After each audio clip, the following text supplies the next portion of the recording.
and welcome to the Open Book channel. My name is Oleander, your designated open book. I was just scrolling through and cleaning up pictures on my phone and I came across this gem. You remember when NFTs were huge? I can almost reminisce about them as the good old days before all this AI existential dystopia that we're heading into now. When NFTs came out, I wanted to make a video about the value of art because I like and majored in art even though I don't currently practice it. And I wanted to relate art's value to NFTs to help contextualize the essentially crypto propaganda going on around them, where everyone and their mom was being convinced they needed one but couldn't grasp the actual technical advantages of it. Because for the average person, there wasn't one.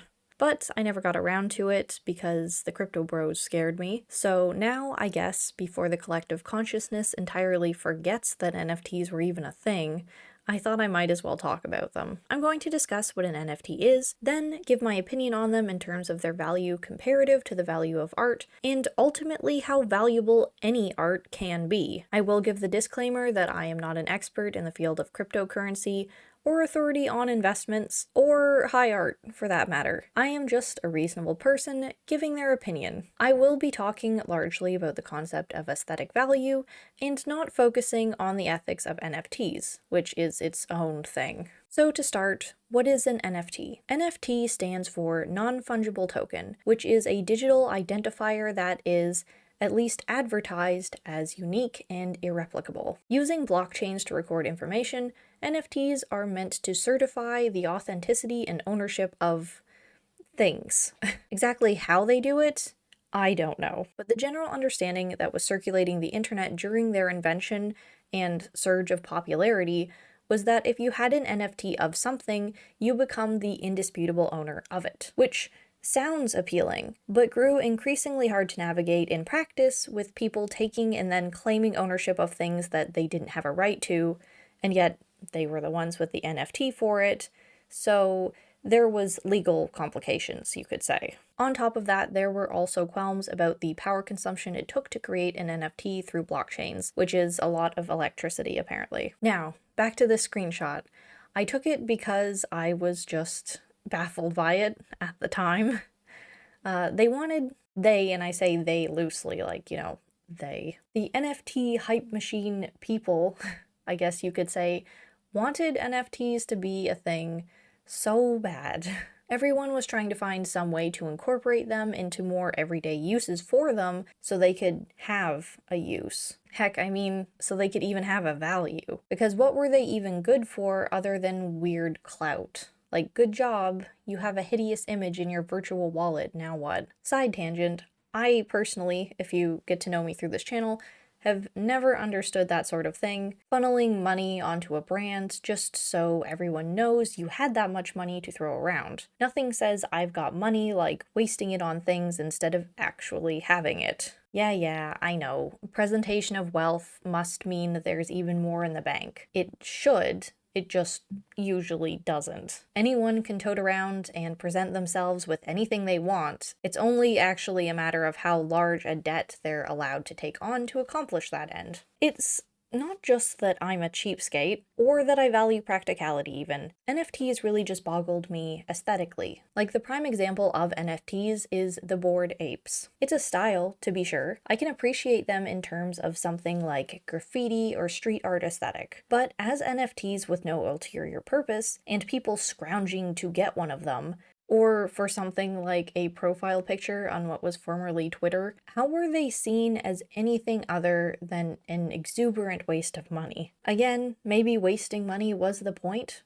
A stupid one. But it wasn't presented that way. NFTs were being presented as an investment everyone should be striving to make, but which had no identifiable payoff. Even if the value of an NFT went up over time, what good is that perceived value if there's no one interested in buying it because the facade has faded? Even if a block of ones and zeros is said to be worth thousands of dollars, if it has no inherent value outside of its own intangible existence, I know it's hard for those being conned by the illusion of cryptocurrency to admit, but that actually means, you guessed it, it's not worth anything. I guess technically why I wanted to make this video way back when was sort of as a public service announcement. Whether it's for NFTs or a Supreme shirt, the only value of something is its inherent value as an item. Really, technically. Take the culture aside, even pretending that either of those sort of things have a cultural relevance to begin with. I don't care if your bag is Louis Vuitton.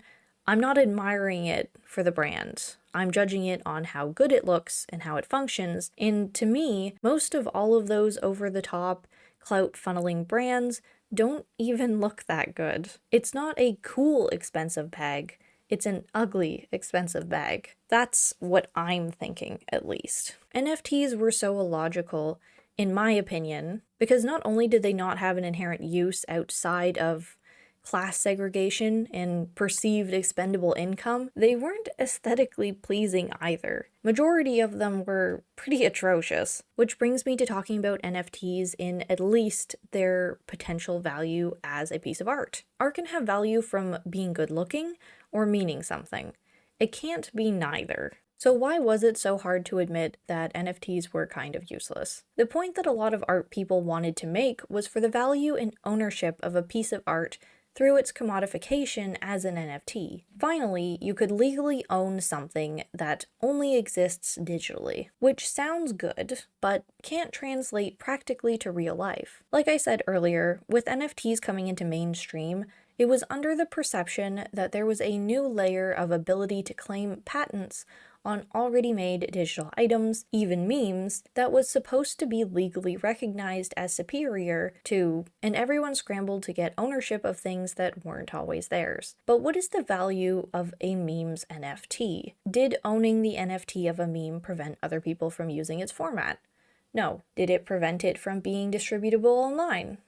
No, technically not. People could always take a screenshot of your NFT and look at it at their leisure. The only value NFTs had was their supposed legality, of being owned by whichever individual bought them off of the blockchain and only transfers that value in clout or whatever crypto it's transferable to, if someone is willing to exchange that. NFTs were supposed to be a means of having a physical placeholder for a digital item created through blockchaining, but I'd argue that even if NFTs were physical bills of sale, which they still aren't, they're digital too, the value of NFTs is only determinable in its value as art.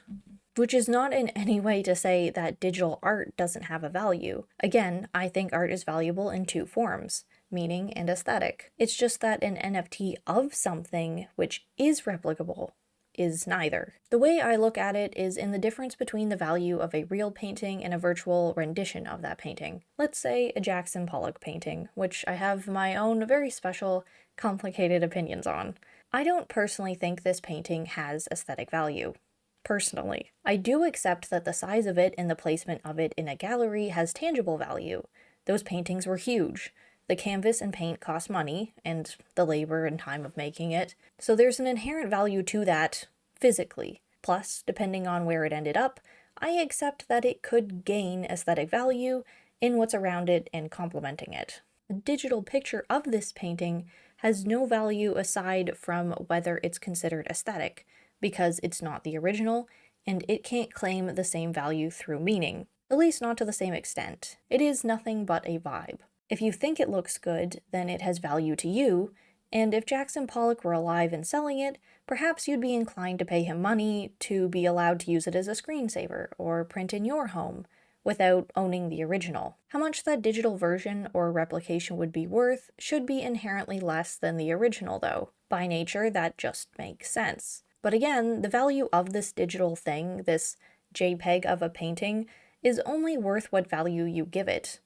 Go ahead and tell me in the comments what you'd pay for it if you want. I'm gonna slap $5 on it for the sake of this discussion. Anyway, but the way that NFTs were being marketed, the NFT, which is ownership of that digital version of that painting, was being marketed as if it had an inherent value, either due to the process of certifying the NFT and the power it consumes to make it, or just the delusion of its worth. NFTs were miraculously being sold for thousands of dollars, which sharply contrasts the logic of the inherent value of a digital painting, because it doesn't have a value that isn't subjective. Whereas an original painting can have objective and subjective value, a replication of it can only have subjective value. So if I only think that getting this painting as a screensaver for my computer is worth $5, that's my threshold and my opinion, but I am also the customer base in the end. I do determine its value based on my willingness to buy it.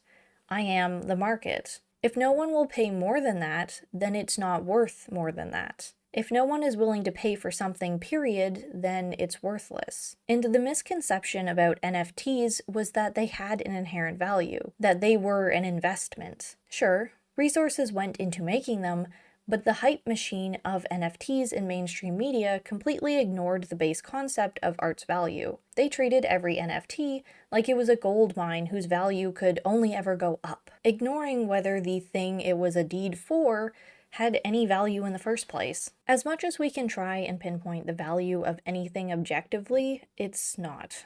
And it never will be. I mean, look at the Mona Lisa, like the actual real physical painting of the Mona Lisa. If everyone who thinks it's worth like hundreds of millions of dollars due to its cultural significance suddenly disappears, and only those who value the way it actually looks exist, it could very hypothetically become worthless. If you tried giving it to me for free, with nothing else tied to it, like no other intrinsic value than it as a painting, I'd say no thanks. I don't want that in my house. It is worthless to me. The value of anything on this earth is subjective, and NFTs and crypto in general become a really sinister funnel for stealing gullible people's money because they were advertised as having inherent value. It's like the housing market right now. No one is willing to admit that the value of their house hasn't kept up with inflation because in the time that they've been living in it, they haven't taken care of it and it's depreciated, so why would it miraculously be worth 4 times than what you bought it at? But try telling them that, because I've given up. Anyway, as I just explained in my last very long example, I don't think that anything has inherent value, and the reason that NFTs were so dangerous when they came about was because they were being presented that way without the context of the fact that none of the things they represent have an inherent value either. So here's my advice for everything that will come about in our new, weird technological landscape, and my solution to the illusion of things like NFTs. If you value something, feel free to invest in it, but don't invest in something because you think it has value. I believe in that in art and in life. Sure, you might miss making a quick buck on fools during a fad, but you also won't be made a fool that invested in something that you never believed in. So yeah, that's my 2 cents, inspired by seeing NFTs pop up again, but also generally my outlook on the value of anything. I hope that most of that made sense. I'm not an expert on the subject, but seeing that NFT thing really inspired me to talk about them because I think that it relates so importantly to more general concepts like the value of art, and I find that really interesting. As always, thank you so much for watching. If you'd like to support me or this channel, there's a link to my Ko-fi in the description below. An extra special thank you to all of the open book supporters. You're the best, and I'll see you in the next video. Bye!